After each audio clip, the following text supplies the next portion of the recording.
In this video, we're going to show you how to register Maxpowersoft AD reports. First, open your registration email from Maxpowersoft.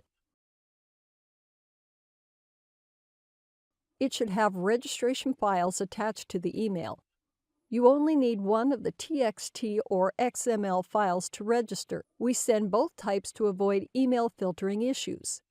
Save registration file to your desktop or any other folder. To avoid any registration issue, do not save registration file into the folder with already installed application. Next, open AD Reports. You should see a pop-up window with the warning message saying that product is unregistered. Click OK to close the window. When application is loaded, click Register button from the toolbar or select Register from the Help menu. In Registration window, select Previously Saved Registration File and click Submit.